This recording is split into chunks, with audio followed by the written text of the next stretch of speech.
The U.S. Department of Justice is not all one big thing. The Justice Department is divided into offices and divisions, Civil Rights Division, Criminal Division, Antitrust Division, Tax Division. There's also the National Security Division, which itself contains a section on counterintelligence. And they work on all kinds of frightening and delicate and critical cases. In December 2014, they got a new boss, a man named David Laufman. And among the ways David Laufman put his stamp on the counterintelligence section was when he decided that people acting in this country as paid agents of foreign countries without registering as such, that was a real matter of national security. And he would orient the division to start doing more about that. And that's interesting as a matter of national security law and Justice Department priorities. Unregistered foreign agents is something sort of being kicked upstairs in terms of who cares about it and how much the department focuses on it. It's interesting. But then came the election of 2016, and suddenly it mattered to all of us a very great deal to know who had been secretly working for another government.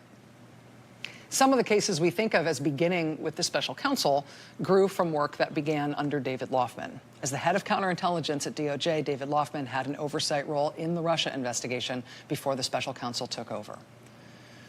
Well, now the New York Times reports that the FBI opened a counterintelligence investigation into the president himself early in his administration after he fired James Comey. That counterintelligence investigation, in blunt terms, looking to assess whether the president was working on behalf of a foreign government. About a year ago, in February 2018, David Laufman left the Justice Department. He left on his own terms. He left under his own steam. I have met him a couple of times since then and spoke with him on this show, so I know how careful he is and how closely he keeps his own counsel.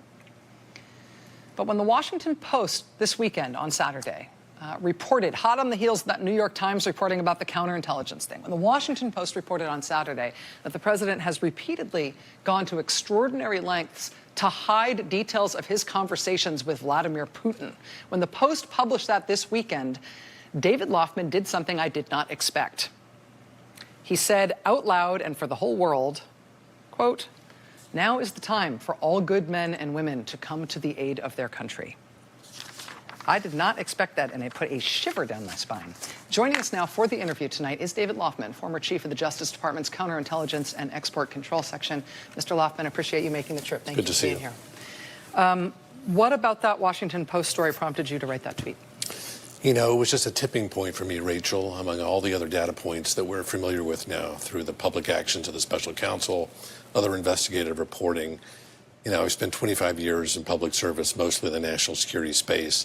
And I feel I have a moral obligation to speak up when I see action taken by the president or other members of administration that, in my judgment, undermine the national security of the United States. And the notion that the president of the United States would be trying to conceal the details of conversations with the leader of our principal foreign adversary was positively chilling.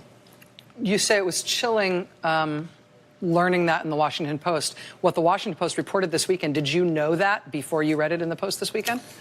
I can't remember what I, was certain about with respect to the president's personal meetings with foreign leaders. That's not the sort of information that normally would come to the component that I led of the Department of Justice. There may have been some understanding in other department agencies, other departmental agencies. When you describe the president as acting in a way that is counter to the national security interest of the United States, those of us who don't think of this in legalistic terms, those of us who are just civilians and citizens trying to make sense of this moment in history and trying to think about our own responsibility, which you're sort of calling us all to think about here, do you mean in blunt terms that the continuing existence of this presidency is a threat to the national security of the United States? Do you think the president is that kind of a threat? I think there's a culmination of things we can point to in the public record now.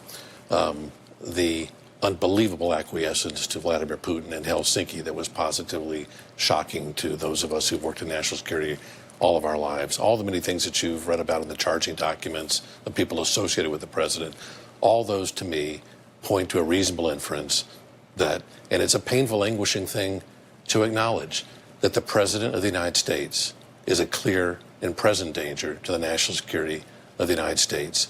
And that is why, in my own small way, and I'm just one voice among many, I felt the need to issue a kind of small cry or call to action in the tweet that I issued last night, hoping that it will impel members of Congress on both sides of the aisle, members of this administration, and American citizens in their own communities who can mobilize and express their views to bring about additional accountability for this administration in matters that are detrimental to our country's interests. And it's not just in the typical classic national security field. It's not just about our ability to project military strength abroad or promote relations with our allies or adversaries. National security begins at home.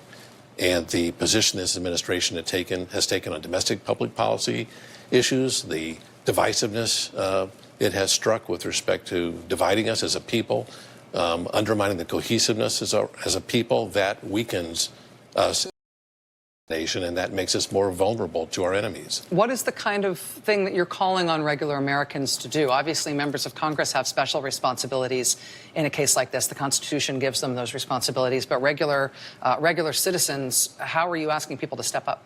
I think regular citizens can operate within the contours of their civic associations, homeowners associations, civic associations, nonprofit organizations, to mobilize and communicate with members of Congress. Social media, they have unbelievable platforms now for expressing themselves.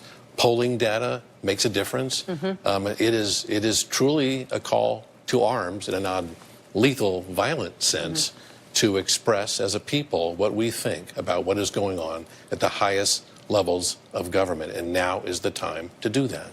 David Loffman is the former chief of the Justice Department's Counterintelligence and Export Control Section. I have a couple of other matters I'd like to ask you about. Can you stay with us? You bet. We'll be right back with David Loffman. Stay with us.